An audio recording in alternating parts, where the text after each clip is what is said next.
पर्यन्तं गुरूणाम् आकृतिं स्मरेत् तेन विघ्नाः प्रणश्यन्ति सिद्ध्यन्ति च मनोरथाः।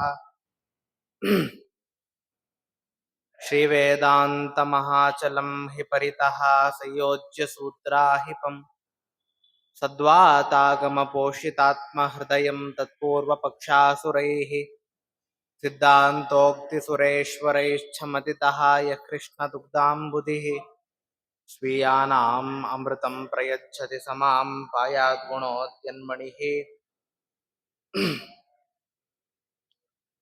अभ्रमं भङ्गरहितम् अजडं विमलं सदा आनन्दतीर्थमतुलं भजे तापत्रयापहम्। चित्रैः पदैश्च गम्भीरैः वाक्यैर्मानैरखण्डितैः गुरुभावं व्यञ्जयन्ति भाति श्रीजयतीर्थवाक्। भवति यदनुभावात् एडमुकोऽपि वाग्मी जडमतिरपि जन्तुः जायते प्राज्ञमौलिः। सकलवचनचेतो देवता भारती सा मम वचसि निधत्तां सन्निधिं मानसे च। नमोऽवस्तात्विका देवाः विष्णुभक्तिपरायणाः धर्ममार्गे प्रेरयन्तु भवन्तः सर्व एव हि।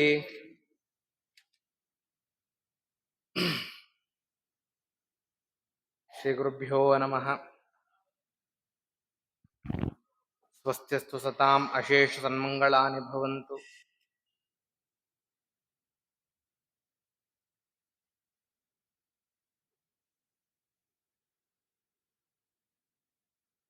ಸರ್ವೋತ್ತಮನಾದ ಶ್ರೀಕೃಷ್ಣ ಪರಮಾತ್ಮ ಎಲ್ಲ ದೇವತೆಗಳ ಪ್ರಾರ್ಥನೆಗೆ ಓಗೊಟ್ಟು ತಾನು ಅವತಾರ ಮಾಡಲಿಕ್ಕೆ ಸಿದ್ಧನಾಗಿದ್ದಾನೆ. ಇಲ್ಲಿ ವಾದಿರಾಜ ತೀರ್ಥರು ಒಂದು ಸ್ವಾರಸ್ಯವಾದ ಮಾತನ್ನ ಹೇಳ್ತಾರೆ. ಯಾತಕ್ಕೋಸ್ಕರವಾಗಿ ಪರಮಾತ್ಮ ಬಂದ ಅಂದ್ರೆ, ಬಲಾತ್ ಪ್ರಗೃಹ್ಯಸ್ಯ ಸ್ವಕವಾಟ ಪಾಲೌ ನಿಶಾಚರೌ ಭೂತಲಮೇತ್ಯದೃಪ್ತೌ ನೃತಸ್ಕರೌತೋ ವಿನಿಹತ್ಯ ವಿಷ್ಣು ನಿಜೌ ನಿನೀಶನ್ ನಿವಗಾಂ ಗತೋ ಭೂತ್. ಏನಾಯ್ತಂತೆ, ತನ್ನ ವೈಕುಂಠದ ದ್ವಾರವನ್ನ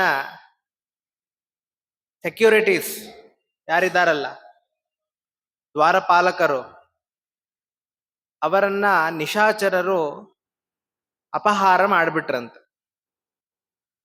ಸಾಮಾನ್ಯವಾಗಿ ನಮ್ಮ ಲೋಕದಲ್ಲಿ ನಾವು ನೋಡ್ತೀವಿ ಕಿಡ್ನ್ಯಾಪ್ ಆಯಿತು ಅಂತ. ಆದ್ರೆ ಈ ಕಿಡ್ನ್ಯಾಪ್ ಆಗಿದ್ದು ಇಲ್ಲಲ್ಲ, ಎಲ್ಲಿ ಅಂದ್ರೆ ವೈಕುಂಠದಲ್ಲೇ ಕಿಡ್ನ್ಯಾಪ್ ಆಯ್ತಂತ. ಮಾಡಿದವ್ರು ಯಾರು ಅಂದ್ರೆ ನಿಶಾಚರೋ. ಆ ಸನಕಾದಿಗಳು ಬಂದಾಗ ಏನು ತಾವು ಒಳಗ್ ಬಿಡೋದಿಲ್ಲ, ಅದಕ್ಕೆ ಅವ್ರು ಶಾಪ ಕೊಟ್ಟಿರ್ತಾರೆ. ಏನಂತ ಶಾಪ ಕೊಟ್ಟಿರ್ತಾರೆ ಅಂದ್ರೆ, ನೀವು 3 ಜನ್ಮ ಅಸುರರಾಗಿ ಹುಟ್ಟುತ್ತೀರೋ ಅಥವಾ ಒಂದು 7 ಜನ್ಮ ಸಾತ್ವಿಕರಾಗಿ ಹುಟ್ಟುತ್ತೀರೋ ಅಂತ ಅವರೇ ಚಾಯ್ಸ್ ಕೊಡ್ತಾರಂತ ಸನಕಾದಿಗಳು. ಆ ಸಮಯದಲ್ಲಿ ಏನೇ ಹೇಳ್ತಾರೆ ಗೊತ್ತಾ, ಪರಮಾತ್ಮನನ್ನ ಬಿಟ್ಟಿರ್ಲಿಕ್ಕೆ ಆಗೋದಿಲ್ಲ ನಮಗೆ. 7 ಜನ್ಮವನ್ನ ನಾವು ತಡಿಲಿಕ್ಕೆ ಆಗೋದಿಲ್ಲ ಪರಮಾತ್ಮನನ್ನ ಬಿಟ್ಟು. ಅದಕ್ಕೋಸ್ಕರ ನಮಗೆ 3 ಜನ್ಮ ಅಸುರರ ಜನ್ಮನೇ ಇರ್ಲಿ ಅಂತ ಆ ಸಂದರ್ಭದಲ್ಲಿ ಆ ದ್ವಾರಪಾಲಕರು ಹೇಳಿದಾಗ ಹಿರಣ್ಯಕಶಿಪುವಾಗಿ ಏನ್ ಬಂದಿರ್ತಾರೆ. ಈ ಸಮಯದಲ್ಲಿ ಏನು ಅಂದ್ರೆ ಶಿಶುಪಾಲ ದಂತವಕ್ರರಾಗಿ ಬಂದಿರ್ತಾರೆ. ಆ ಶಿಶುಪಾಲ ದಂತವಕ್ರರು ಆ ದ್ವಾರಪಾಲಕರನ್ನ ಅಪಹರಣ ಮಾಡಿಬಿಟ್ಟಿರ್ತಾರಂತೆ. ಅದಕ್ಕೋಸ್ಕರವಾಗಿ ಪರಮಾತ್ಮ ಏನ್ ಮಾಡ್ತಾನಂತೆ, ವೈಕುಂಠದಿಂದ ಭೂಲೋಕಕ್ಕೆ ಇಳಿದು ಬಂದಂತೆ ಅಂತ ವಾದಿರಾಜರು ಹೇಳ್ತಾರೆ. ಈಗ ನಮ್ಮ ಮನೇಲಿ ಯಾರೋ ಕೆಲಸ ಮಾಡ್ತಿರ್ತಾರೆ, ಅವ್ರಿಗೇನೋ ಕಷ್ಟ ಅಂದ್ರೆ ನಾವು ಹೋಗ್ತೀವ, ಕೈಯಲ್ಲಿ ಆದಷ್ಟೇನೋ ಒಂದು 500-1000 ಕೊಡ್ತೀವಿ ಅಷ್ಟೇ, ಬಿಟ್ರೆ ಅವ್ರ ಕಷ್ಟಕ್ಕೆಲ್ಲ ನಾವು ಹೋಗೋದಿಲ್ಲ. ಆದ್ರೆ ಪರಮಾತ್ಮನ ಕೃಪಾ ಎಂತದ್ದು ಅಂದ್ರೆ, ಆ ದ್ವಾರಪಾಲಕರು ಎಲ್ಲರೂ ಅಪಹಾರ ಆದಾಗ ತಾನೇ ಇಳಿದು ಬರ್ತಾನಂತೆ ಸ್ವಾಮಿ. ಅದಕ್ಕೋಸ್ಕರವಾಗಿ ಪರಮಾತ್ಮ ಇಳಿದು ಬಂದ ಅಂತ ವಾದಿರಾಜರು ಒಂದು ಚಮತ್ಕಾರವನ್ನ ಅಲ್ಲಿ ತಿಳಿಸ್ತಾರೆ. ಯಾರೇ ಇಳಿದು ಬಂದ್ರೂ ಕೂಡ ಒಂದು ನಿಯಮ, ಒಂದು ರೀತಿ ಇದೆ. ಹುಟ್ಟಿ ಬರುವಂತದ್ದಕ್ಕೆ ಒಂದು ರೀತಿ ಏನು ಅಂದ್ರೆ, ಗರ್ಭವಾಸಗಳನ್ನ ಮಾಡಬೇಕು. ತಾಯಿಯ ಹೊಟ್ಟೆಯಿಂದ ಮಗು ಈಚೆ ಕಡೆ ಬರಬೇಕು. ಜನನಿ ಪಿತ ಭೂ ವಾರಿದಾಂಬರ ಅಂತ ಹೇಳ್ತಾರೆ ದಾಸರಾಯರು. ಹೆಂಗ್ ಬರಬೇಕು ಅಂದ್ರೆ ಮಳೆ ರೂಪದಿಂದ ಬಂದು ಧಾನ್ಯದಲ್ಲಿ ಇದ್ದು ತಂದೆಯ ಶರೀರವನ್ನ ಪ್ರವೇಶ ಮಾಡಿ 3 ತಿಂಗಳು ಅಲ್ಲಿ ವಾಸ ಮಾಡಿ ತದನಂತರ ಆ ತಾಯಿಯ ಶರೀರವನ್ನು ಪ್ರವೇಶ ಮಾಡುವಂಥದ್ದು ಕ್ರಮ. ಪರಮಾತ್ಮನು ಭೂಮಿಗೆ ಹುಟ್ಟು ಬಂದಿದ್ದಾನೆ ಅಂದ್ರೆ ಮೇಲಿಂದ ಇಳಿದು ಕೆಳಗಡೆ ಬರೋರೆಲ್ಲ ಒಂದು ದಾರಿ ಇದೆ. ಪರಮಾತ್ಮನು ಹಂಗೆ ಬಂದ. ಇವಾಗ ನಾವೆಲ್ಲ ಹುಟ್ಟು ಬಂದಿರ್ತೀವಿ, ನಾವು ದೋಷಿಗಳು. ನಾವು ಹುಟ್ಟು ಬರಬೇಕು ಅಂದ್ರೆ ಗರ್ಭವಾಸ ಉಂಟು. ಪರಮಾತ್ಮನಿಗೆ ಅದೇ ರೀತಿ ಹುಟ್ಟು ಬಂದಿದ್ದಾನೆ ಅಂದ್ರೆ ಗರ್ಭವಾಸ ಉಂಟಾ ಅಂತ ಪ್ರಶ್ನೆ ಮಾಡಿದ್ರೆ ಹೇಳ್ತಾರೆ, ನಗರ್ಭವಾಸೋ ಮಮ ನಿರ್ಮಲಸ್ಯ ಯದೋ ಬುಧಾನ್ ಬೋಧಯಿತಂ ಹೃದೇವ ಪಣೀಶ್ವರಂ ಗರ್ಭಗತಂ ವಿಧಾಯ ಪುನಃಸ್ವಯಂ ಸನ್ನಿಹಿತೋ ಬಭೂವ. ಪರಮಾತ್ಮ ಹೇಳ್ತಾನಂತೆ, ನಗರ್ಭವಾಸೋ ಮಮ, ನನಗೆ ಗರ್ಭವಾಸ ಇಲ್ಲ. ಹೆಂಗೆ ಎಲ್ಲ ಜೀವರಾಶಿಗಳು ಬರ್ತಾರಲ್ಲ ಆ ರೀತಿಯಾಗಿ ನನಗಿಲ್ಲ. ಯಾಕೆ ಅಂದ್ರೆ ನಿರ್ಮಲಸ್ಯ, ಯಾರೇ ಹುಟ್ಟು ಬರ್ತಾರೆ ಅಂದ್ರೆ ಅವರಲ್ಲಿ ಏನಿದೆ? ಮಲ, ದೋಷ. ಮಲ ಅಂದ್ರೆ ದೋಷ. ಯಾವುದು ದೋಷ ಅಂದ್ರೆ ಅವರಲ್ಲಿ ಇರುವಂತದ್ದು ಅಸ್ವಾತಂತ್ರ್ಯ ಎಂಬುವಂತಹ ದೋಷ ಇದೆ. ಪರಮಾತ್ಮನಿಗೆ ಆ ದೋಷ ಇಲ್ಲ, ಅವನು ಸ್ವತಂತ್ರ. ಆದ್ರಿಂದ ನಿರ್ಮಲನಾದಂತಹ ಪರಮಾತ್ಮನಿಗೆ ಗರ್ಭವಾಸ ಇಲ್ಲ. ಯದೋ ಬುಧಾನ್ ಬೋಧಯಿತುಂ ಹೃದೇವ, ಇದನ್ನ ತೋರ್ಸ್ಲಿಕ್ಕೋಸ್ಕರವಾಗಿ ಏನ್ ಮಾಡ್ತಾ ಇದ್ದಾನೆ ಪರಮಾತ್ಮ? ಪಣೀಶ್ವರಂ ಗರ್ಭಗತಂ ವಿಧಾಯ, ಶೇಷದೇವರನ್ನ ಆ ದೇವಕಿ ಗರ್ಭದಲ್ಲಿ ಇಟ್ಟು, ಅಲ್ಲಿಂದ ಇನ್ನೊಂದೇನ್ ತಿಳಿಸ್ತಾ ಇದ್ದಾರೆ ಅಂದ್ರೆ ಶೇಷದೇವರಿಗೆ ಗರ್ಭವಾಸ ಉಂಟು, ನನಗಿಲ್ಲ ಅಂತ. ಪಣೀಶ್ವರಂ ಗರ್ಭಗತಂ ವಿಧಾಯ ಪುನಃಸ್ವಯಂ ಸನ್ನಿಹಿತೋ ಬಭೂವ. ಏನ್ ಮಾಡ್ದ? 7 ತಿಂಗಳು 8 ತಿಂಗಳುಗಳಾಯ್ತು, ಗರ್ಭಧಾರಣೆ ಆಯ್ತು. ಆ ಗರ್ಭದಲ್ಲಿರ್ತಕ್ಕಂತಹ ಶೇಷದೇವರನ್ನ ರೋಹಿಣಿ ಶರೀರದಲ್ಲಿಟ್ಟು ಪರಮಾತ್ಮ ಏನ್ ಮಾಡ್ತಾ ಇದ್ದಾನೆ? ಆ ಗರ್ಭವನ್ನ ಪ್ರವೇಶವನ್ನ ಮಾಡ್ತಾ ಇದ್ದಾನಂತ. ಗರ್ಭದಲ್ಲಿ ಪ್ರವೇಶನಾದ ಪರಮಾತ್ಮನನ್ನ ಅನೇಕ ದೇವತೆಗಳು, ಬ್ರಹ್ಮಾದಿ ದೇವತೆಗಳು ಸ್ತೋತ್ರ ಮಾಡ್ತಾ ಇದ್ದಾರೆ. ಅದನ್ನೇ ಗರ್ಭಸ್ತುತಿ ಅಂತ ಹೇಳುವಂಥದ್ದು. ಇಲ್ಲಿ ಒಂದು ಪ್ರಮೇಯದ ವಿಚಾರ. ಇವಾಗ ಪರಮಾತ್ಮನಿಗೆ ಗರ್ಭವಾಸ ಉಂಟಾ? ಗರ್ಭವಾಸ ಇತ್ತು ಅಂದ್ರೆ ಅಲ್ಲಿ ಗರ್ಭಸ್ತುತಿಯನ್ನ ಬ್ರಹ್ಮದೇವರು ಮಾಡಿದ್ರೆ ಅದಕ್ಕೊಂದು ಅರ್ಥ ಇದೆ. ಪರಮಾತ್ಮನಿಗೆ ಗರ್ಭವಾಸನೆ ಇಲ್ಲ ಅಂದ್ಮೇಲೆ ಆ ಬ್ರಹ್ಮದೇವರು, ಆ ಚತುರ್ಮುಖ ಬ್ರಹ್ಮದೇವರು ಪರಮಾತ್ಮನನ್ನ ಯಾಕೆ ಗರ್ಭದಲ್ಲಿರ್ತಕ್ಕಂಥ ಪರಮಾತ್ಮನನ್ನ ಸ್ತೋತ್ರ ಮಾಡ್ಬೇಕಾಗಿತ್ತು? ಅದಕ್ಕೆ ಗರ್ಭಸ್ತುತಿ ಅಂತ ಹೆಸರು ಬೇರೆ. ಯಾತಕ್ಕೋಸ್ಕರ? ಇಲ್ಲ ಗರ್ಭವಾಸ ಇಲ್ಲ ಅಂದ್ರೆ ಮಾಡಿದ್ವಿ ಅರ್ಥ, ಇದನ್ನೇ ಅಂದ್ರೆ ಗರ್ಭವಾಸದ ದುಃಖ ಉಂಟು ಅಂತ ಹೇಳಿದ್ರೆ ಹೇಳ್ತಾರೆ ಹಂಗಲ್ಲ. ಹೆಂಗೆ ಗೊತ್ತಾ? ಈಗ ಒಬ್ಬ ಖೈದಿ ಇದ್ದಾನೆ. ಎಲ್ಲಿದ್ದಾನೆ? ಜೈಲಲ್ಲಿದ್ದಾನೆ. ಅಲ್ಲೇ ಇನ್ನೊಬ್ಬ ಯಾರಿರ್ತಾರೆ? ಜೈಲರ್ ಇರ್ತಾನೆ. ಜೈಲರ್ನ ಮನೆಯವರು ನಿಮ್ ಮನೆಯವರು ಎಲ್ಲಿ ಅಂದ್ರೆ ಜೈಲಲ್ಲಿದ್ದಾರೆ ಅಂತ ಹೇಳ್ತಾರ? ಕೆಲ್ಸದ ಮೇಲೆ ಅಲ್ಲಿದ್ದಾರೆ, ಅಧಿಕಾರಿಗಳಾಗಿದ್ದಾರೆ ಅಂತ ಅರ್ಥ. ಹೆಂಗೋ ಪೂರ್ಣನಾದ ಸರ್ವವ್ಯಾಪಿ ಸರ್ವಭೂತಾಂತರಾತ್ಮ ಸಾಕ್ಷಿ ಚೇತ ಕೇವಲೋ ನಿರ್ಗುಣಶ್ಚ ಅಂತ ಎಲ್ಲ ಉಪನಿಷತ್ತು ಕೊಂಡಾಡ್ತಾ ಇದೆ ಪರಮಾತ್ಮನನ್ನ. ಏನು ಅಂದ್ರೆ ಸರ್ವವ್ಯಾಪಿ ಸರ್ವಭೂತಾಂತರಾತ್ಮ, ಎಲ್ಲಾರಲ್ಲೂ ಇರ್ತಕ್ಕಂಥ ಪರಮಾತ್ಮನಿಗೆ ಗರ್ಭದಲ್ಲೂ ಇದಾನೆ. ಇಲ್ಲವಾ? ಇಲ್ಲ. ವಾದಿರಾಜರು ಹೇಳ್ತಾರೆ ಗರ್ಭದಲ್ಲಿ ಇದಾನೇನ್ರಿ? ಅವಶ್ಯ ಇದ್ದಾನೆ. ಗರ್ಭದಲ್ಲಿ ಇಲ್ವಾ? ಇಲ್ಲ. ಹೆಂಗಿದ್ದಾನೆ? ಎಲ್ಲರಲ್ಲೂ ಹೆಂಗೆ ಸರ್ವವ್ಯಾಪ್ತ ಪರಮಾತ್ಮ ಹೆಂಗಿದಾನೋ ತದ್ರೀತಿ ದೇವಕಿ ಗರ್ಭದಲ್ಲೂ ಇದ್ದಾನೆ. ಇಲ್ವಾ? ನಾವ್ ಹೆಂಗೆ ದೋಷಿಗಳಾಗಿ ಗರ್ಭವಾಸವನ್ನ ಮಾಡಿ ದುಃಖಗ್ರಸ್ತರಾಗಿರ್ತೀವೋ ತದ್ರೀತಿ ಇಲ್ಲ. ಜೈಲಲ್ಲಿ ಜೈಲರ್ ಇದ್ದಾನೆ, ಅಧಿಕಾರಿಯಾಗಿದ್ದಾನೆ, ಖೈದಿಯಾಗಿಲ್ಲ. ಖೈದಿ ಬರೋಂಥದ್ದು ಹೆಂಗೆ?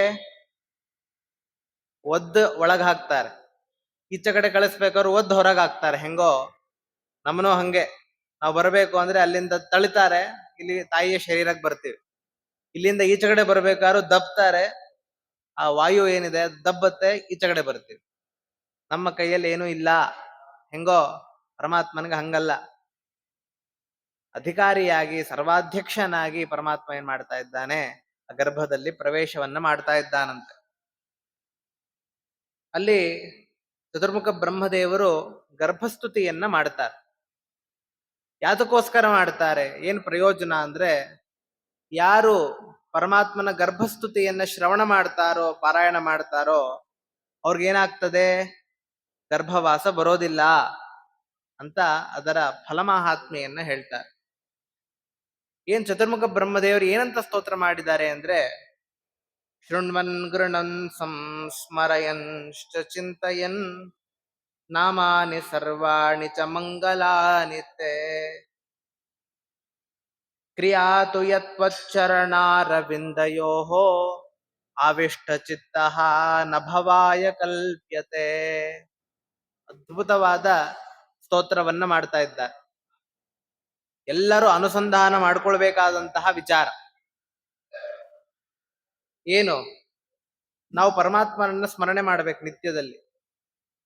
ದಾಸರಾಯರು ಹೇಳ್ತಾರೆ, ಯಾವಾಗ ಯಾವಾಗ ಸ್ಮರಣೆ ಮಾಡ್ಬೇಕು ಗೊತ್ತಾ, ಬಿಟ್ಟಿಗಳ ನೆವದಿಂದಲಾಗಲಿ, ಹೊಟ್ಟೆಗೋ ಸುರವಾದಡಾಗಲಿ, ಕೆಟ್ಟ ರೋಗ ಪ್ರಯುಕ್ತವಾಗಲಿ, ಅಣಕದಿಂದೊಮ್ಮೆ ನಿಟ್ಟುಸಿರು ನಿಂಬಾಯಿ ತೆರೆದು ಹರಿವಿಠಲ ಎಂದೆನಲು, ಕೈಗೊಟ್ಟು ಕಾಯುವ ಪರಮ ಕೃಪಾಳು ತನ್ನ ಭಕುತರನು ಅಂತ ಜಗನ್ನಾಥದಾಸರು ಕೊಂಡಾಡ್ತಾರೆ.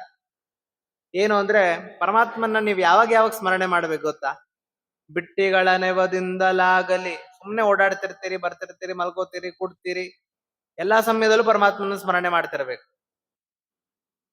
ಯಾವುದೇ ಒಂದು ನಿಮಿತ್ತ ಇಲ್ಲ. ಬಿಟ್ಟಿಗಳ ನೆವದಿಂದಲಾಗಲಿ, ಹೊಟ್ಟೆಗೋ ಸುರವಾದಡಾಗಲಿ. ಪರಮಾತ್ಮನ ಸ್ಮರಣೆ ಹೆಸರು ಹೇಳೋದ್ರಿಂದ 4 ದುಡ್ಡು ಬರ್ತದ, ನಿಮ್ಮ ಜೀವನೋಪಾಯ ಆಗ್ತದ, ಹೇಳ್ರಿ ಪರವಾಗಿಲ್ಲ, ಅದಕ್ಕೂ ಫಲ ಉಂಟು. ಬಿಟ್ಟಿಗಳ ನೆವದಿಂದಲಾಗಲಿ, ಹೊಟ್ಟೆಗೋ ಸುರವಾದಡಾಗಲಿ, ಕೆಟ್ಟ ರೋಗ ಪ್ರಯುಕ್ತವಾಗಲಿ. ಡಾಕ್ಟರ್ ಕೈ ಬಿಟ್ಬಿಟ್ಟಿರ್ತಾರೆ, ಇನ್ ನಾವೇನು ಮಾಡ್ಲಿಕ್ಕಾಗೋದಿಲ್ಲ, ಇವನ್ ಕತೆ ಅಷ್ಟೇ ಅಂತ. ಆ ಸಮಯದಲ್ಲಿ ಕಾಪಾಡಿರುವಂತ ದೃಷ್ಟಾಂತ ಎಷ್ಟೋ ಇದೆ. ಪರಮಾತ್ಮನ ಸ್ಮರಣೆ ಮಾಡೋದ್ರಿಂದ ಏನಾಗ್ತದೆ, ಕೆಟ್ಟ ರೋಗ ಬಂದಿದ್ಯಾ, ಪರಮಾತ್ಮನ ಸ್ಮರಣೆ ಮಾಡಿ, ಪರಮಾತ್ಮ ಅವನೊಬ್ನೇ ರಕ್ಷಕ, ಇನ್ಯಾರು ರಕ್ಷಕನಿಲ್ಲ. ವೈದ್ಯೋ ನಾರಾಯಣೋ ಹರಿಹಿ ಅಂತ ಹೇಳ್ತಾರೆ. ಕೆಟ್ಟ ರೋಗ ಪ್ರಯುಕ್ತವಾಗಲಿ. ಮತ್ತೆ ಇನ್ನೊಂದು ಶಬ್ದ, ಸ್ವಾರಸ್ಯಕವಾದ ಶಬ್ದವನ್ನು ಹೇಳಿದ್ರು, ಅಣಕದಿಂದೊಮ್ಮೆ ಅಂತ. ಏನು ಅಣಕದಿಂದೊಮ್ಮೆ ಅಂದ್ರೆ, ಕೆಲವರು ನಾಸ್ತಿಕ್ಯವಾದವನ್ನ ಮಾಡ್ತಾರೆ. ಪರಮಾತ್ಮ ಇದನೋ ಇಲ್ವೋ, ಪರಮಾತ್ಮ ಇಲ್ಲರಿ, ಎಲ್ಲಿದನ್ರಿ ಪರಮಾತ್ಮ, ಯಾರ್ರಿ ರಾಮ, ಯಾರ್ರಿ ಕೃಷ್ಣ, ಯಾರು ಇಲ್ಲ ಅಂತ ಹೇಳ್ತಾರಲ್ಲ. ಆ ಸಮಯದಲ್ಲಿ ರಾಮ ಅಂತ ಶಬ್ದವನ್ನ ಹೇಳ್ತಾರಲ್ಲ, ಆ ಸಮಯದಲ್ಲಿ ಕೃಷ್ಣ ಅಂತ ಶಬ್ದವನ್ನ ಹೇಳ್ತಾರಲ್ಲ, ಅದಕ್ಕೂ ಫಲ ಉಂಟು. ಈ ಕರುಣ ಯಾರ್ರಿ ಮಾಡ್ತಾರೆ, ನಿಮ್ಮನೆ ಬೈತಿರ್ತಾರೆ, ಬೈಬೇಕಾದ್ರೆ ನನ್ನ ಹೆಸರು ತಗೊಂಡಿದ್ದಾರೆ ಅಂತ ನೀವು ಅವ್ರನ್ನ ಊಟ ಹಾಕ್ತೀರಾ? ಪರಮಾತ್ಮನ ಕೃಪಾ ಕರುಣ ನೋಡ್ರಿ ಹೆಂಗಿದೆ. ಯಾರು ನಾಸ್ತಿಕ್ಯವಾದ ಮಾಡಿದಾಗೂ ಪರಮಾತ್ಮನ ಸ್ಮರಣೆ ಮಾಡ್ತಾರೋ ಅದಕ್ಕೂ ಫಲವನ್ನು ಕೊಡುವಂತ ಪರಮಾತ್ಮ ಎಂತ ಕೃಪಾಳು. ಹೇಳ್ತಾರೆ, ಶೃಣ್ವನ್ ಗೃಣನ್. ಅನೇಕ ರೂಪಗಳು ಪರಮಾತ್ಮಂದು. ಕಲಿಯುಗದ ಜನರಿಗೆ ಒಂದು ಪಾಸಿಟಿವ್ ಒಂದು ಏನ್ ಕೊಟ್ಬಿಟ್ಟಿದ್ದಾರೆ ಗೊತ್ತಾ, ನೀವು ಯಾವ ರೂಪವನ್ನು ಚಿಂತನೆ ಮಾಡ್ರಿ ಬಿಡ್ರಿ, ರಾಮ ಕೃಷ್ಣ 2 ರೂಪಗಳಿದೆಯಲ್ಲ, ಇದು ಕಲಿಯುಗದ ಜನರಿಗೆ ಅಧಿಕಾರಿಗಳಾಗಿ ಕೊಟ್ಟಿರ್ತಕ್ಕಂತಹ ರೂಪಗಳಿದು. ನೀವು ಅಧಿಕಾರಿಗಳಲ್ಲ, ಈ ರೂಪವನ್ನು ಚಿಂತನೆ ಮಾಡ್ರಿ. ನೀವು ಬುದ್ಧ ರೂಪ ಪರಮಾತ್ಮನ ಚಿಂತನೆ ಮಾಡ್ತಿರೋ ಬಿಡ್ತಿರೋ ಬೇಡ, ಕಲ್ಕಿ ಬೇಡ, ಅದೆಲ್ಲ ಮನೇಲಿ ಇಟ್ಕೋಬೇಡ್ರಿ ಅಂತಲ್ಲ, ಅದನ್ನೆಲ್ಲ ಇಟ್ಕೊಳ್ರಿ. ಆದ್ರೆ ಮುಖ್ಯವಾಗಿ ಕಲಿಯುಗದ ಜನರಿಗೆ ಉಪದೇಶ ಮಾಡಿರುವಂತ ರೂಪಗಳು ಯಾವುದು ಅಂದ್ರೆ ಬುದ್ಧ, ರಾಮ, ಕೃಷ್ಣ. ಅದಕ್ಕೆ ನೋಡಿ ವಾಡಿಕೆ ಹೆಂಗ್ ಬಂದಿದೆ, ನಮ್ಮ ಹಳೆ ಕಾಲದಲ್ಲೆಲ್ಲ ಹೇಳ್ತಿರ್ತಾರೆ, ರಾಮಕೃಷ್ಣ ಅಂತ ಒಂದ್ ಮೂಲೆಯಲ್ಲಿ ಇರಬಾರ್ದಾ, ರಾಮಕೃಷ್ಣ ಅನ್ಕೊಂಡಿರ್ಬಾರ್ದಾ, ಯಾಕೆ ಸುಮ್ನೆ ಎಲ್ಲದಕ್ಕೂ ಹೋಗ್ತೀರಿ ಅಂತ ವಾಡಿಕೆ ಬಂದಿರುವಂತದ್ದು. ಹಳೆ ಕಾಲದವರೆಲ್ಲ ಮಾಡಿರ್ತಾರೆ ಅಂದ್ರೆ ಒಂದು ಸಾರ್ಥಕತೆ ಇರ್ತದ ಅದಕ್ಕೆ. ಯಾಕೆ ಅಂದ್ರೆ ರಾಮಕೃಷ್ಣ ಎಂಬುವಂಥದ್ದು ಕಲಿಯುಗದ ಜನರಿಗೆ ಉಪಾಸನೆ ಮಾಡಲೇಬೇಕಾದಂತಹ ರೂಪ. ರಾಮದೇವರ ನಡೆನುಡಿ, ಕೃಷ್ಣನ ನಡೆನುಡಿ, ಇದನ್ನು ಉಪಾಸನೆ ಮಾಡಲೇಬೇಕಾಗಂಥದ್ದು. 2 ರೂಪವನ್ನ ನೀವು ಉಪಾಸನೆ ಮಾಡಿದ್ರೆ ಏನಾಗ್ತದೆ ಗೊತ್ತಾ, ನೀವು ರಾಮ ಅಂದ್ರೆ ನಿಮ್ಗೆ ಆರಾಮಾಗಿರ್ತೀರಿ, ಕೃಷ್ಣ ಅಂದ್ರೆ ಎಲ್ಲಾ ಕಷ್ಟಗಳ ಪರಿಹಾರ ಆಗ್ತದೆ. ಕೃಷ್ಣ ಅಂದ್ರೆ ಕರ್ಷತೆ, ಆಕರ್ಷಣೆ ಮಾಡ್ತಾನೆ. ಯಾವ್ದನ್ನ ಅಂದ್ರೆ ಎಲ್ಲ ಪಾಪಗಳನ್ನ ತೆಗೆದು ನಿರ್ಮಲರನ್ನಾಗಿ ಮಾಡ್ತಾರೆ ಯಾರು? ಕೃಷ್ಣ. ರಾಮ ಅಂತ ಹೇಳ್ಬಿಟ್ರೆ ಕ್ರೀಡಾದಿ ಗುಣ ಸಂಪನ್ನ. ಹೆಂಗೆ ಆರಾಮಾಗಿರ್ತಾನೋ ಪರಮಾತ್ಮ, ಹಂಗೆ ನಿಮ್ನ ಅವನ ಉಪಾಸನೆಯನ್ನ ಮಾಡಿದ್ರೆ ನಿಮ್ಮ ಜೀವನದಲ್ಲಿ ಯಾವುದೇ ತೊಂದರೆಗಳಿಲ್ಲದೆ ಆರಾಮಾಗಿರ್ತೀರಿ. ಪ್ರಶ್ನೆಯನ್ನ ಮಾಡ್ತಾರೆ, ನಾವು ರಾಮಕೃಷ್ಣ ಅಂತಾನೆ ಹೇಳ್ತಿರ್ತೀವಲ್ಲ, ನಮ್ಗೆ ಯಾಕೆ ಆರಾಮಾಗಿರೋದೇ ಇಲ್ಲ? ಮೇಲಿಂದ ಮೇಲ್ ಕಷ್ಟ ಬರ್ತಿರತ್ ಯಾಕೆ? ಕೆಲವ್ರು ಕೇಳ್ತಾರೆ, ನಾವೆಲ್ಲಾ ಚಾತುರ್ಮಾಸ್ಯ ಮಾಡ್ತಿರ್ತೀವಿ, ಎಲ್ಲಾ ವ್ರತ ಅನುಷ್ಠಾನಗಳನ್ನ ಮಾಡ್ತಿರ್ತೀವಿ, ಕಷ್ಟ ಮೇಲೆ ನಮ್ಗ್ ಬರ್ತಿರತ್ತೆ. ಪಕ್ಕದಲ್ಲಿ ನಾಸ್ತಿಕ್ಯವಾದಿಗಳಿರ್ತಾರೆ, ಮನೆ ಮೇಲ್ ಮನೆ, ಕಾರ್ ಮೇಲ್ ಕಾರ್ ತಗೋತಿರ್ತಾರೆ. ಯಾತಕ್ಕಿದು ಅಂದ್ರೆ ಅದಕ್ಕೆ ಉತ್ತರ ಕೊಡ್ತಾರೆ ಬ್ರಹ್ಮದೇವರೇ, ನೀವು ಸರಿಗ್ ಮಾಡ್ತಾ ಇಲ್ಲ, ಸುಮ್ನೆ ಕಾಟಾಚಾರಕ್ ಮಾಡ್ತಿದ್ದೀರಿ. ಹೆಂಗ್ ಮಾಡ್ಬೇಕು? ರಾಮ ಕೃಷ್ಣ ಅನ್ನೋದು ಹೆಂಗ್ ಮಾಡ್ಬೇಕು ಅಂತ ಹೇಳ್ತಾರೆ. ಶೃಣ್ವನ್ ಗೃಣನ್ ಸಂಸ್ಮರಯನ್ಶ್ಚ ಚಿಂತಯನ್ ನಾಮಾನಿ ಸರ್ವಾಣಿ ಚ ಮಂಗಳಾನಿತೆ. ಎರಡು ಮಂಗಳವಾದ ನಾಮಗಳು ರಾಮ ಕೃಷ್ಣ. ಹೆಂಗ್ ಮಾಡ್ಬೇಕು ಅಂದ್ರೆ ವದನದಿ ನಾಮ, ಹೃದಯದಿ ರೂಪ. ಹೇಳ್ತಾರೆ ದಾಸರಾಯರು. ಶೃಣ್ವನ್ ಗೃಣನ್, ಆ ಪರಮಾತ್ಮನ ನಾಮಗಳನ್ನ ಶ್ರವಣ ಮಾಡ್ಬೇಕು. ಶ್ರವಣ ಮಾಡಿದ ತಕ್ಷಣ ಏನ್ ಬೇಕು? ಗೃಣನ್, ಮನಸ್ಸಿನಲ್ಲಿ ಹೃದಯದಲ್ಲಿ ಆ ರೂಪವನ್ನ ತಂದ್ಕೋಬೇಕು. ಸಂಸ್ಮರಯನ್ ಚಿಂತಯನ್, ಪರಮಾತ್ಮ ರಾಮ ಅಂದ್ರೆ ಅಹಲ್ಯವನ್ನ ಉದ್ಧಾರ ಮಾಡಿರ್ತಕ್ಕಂಥವ, ಅಯೋಧ್ಯದಲ್ಲಿ ಪಟ್ಟಾಭಿಷೇಕ ಆಗಿರ್ತಕ್ಕಂಥವ, ಅನೇಕ ಜನರನ್ನ, ದುಷ್ಟ ಜನರನ್ನ ಸಂಹಾರ ಮಾಡಿದವ, ಭರತ ಲಕ್ಷ್ಮಣಾದಿಗಳ ಅಣ್ಣ. ಈ ರೀತಿಯಾಗಿ ಅವನ ಕ್ರಿಯಾಗಳೇನಿದೆಯಲ್ಲ, ಮಂಗಳಾನಿತೆ ಕ್ರಿಯಾತು ಯತ್ವಚ್ಚರಣಾರವಿಂದಯೋಹೋ. ನೀವು ರಾಮ ಅಂದ ತಕ್ಷಣ ನಿಮ್ಗೆ ಇದೆಲ್ಲ ಸ್ಮರಣೆಗೆ ಬರ್ಬೇಕು, ಅವನ ಕ್ರಿಯೆಗಳೆಲ್ಲ ಸ್ಮರಣೆಗೆ ಬರ್ಬೇಕು. ಅದೊಂದ್ಸತಿ ಬಂತು ಇದೊಂದ್ಸತಿ ಬಂತು ಅಲ್ಲ, ಎಲ್ಲ ಒಟ್ಟಿಗೆ ಬರ್ಬೇಕು, ಯುಗಪತ್ ಬರ್ಬೇಕೆಲ್ಲ.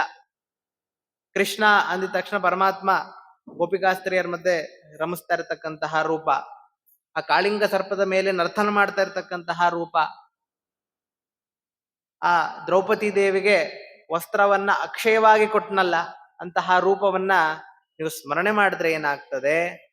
ಪರಮಾತ್ಮ ಎಲ್ಲ ಯುಗಪತ್ ಬಂದಾಗ ಏನಾಗ್ತದೆ? ಯುಗಪತ್ ಬಂದಾಗ ಆ ಮನಸ್ಸು ಆ ಪರಮಾತ್ಮನ ಪಾದವನ್ನ ಮುಟ್ಟಿದಾಗ ಏನಾಗ್ತದೆ?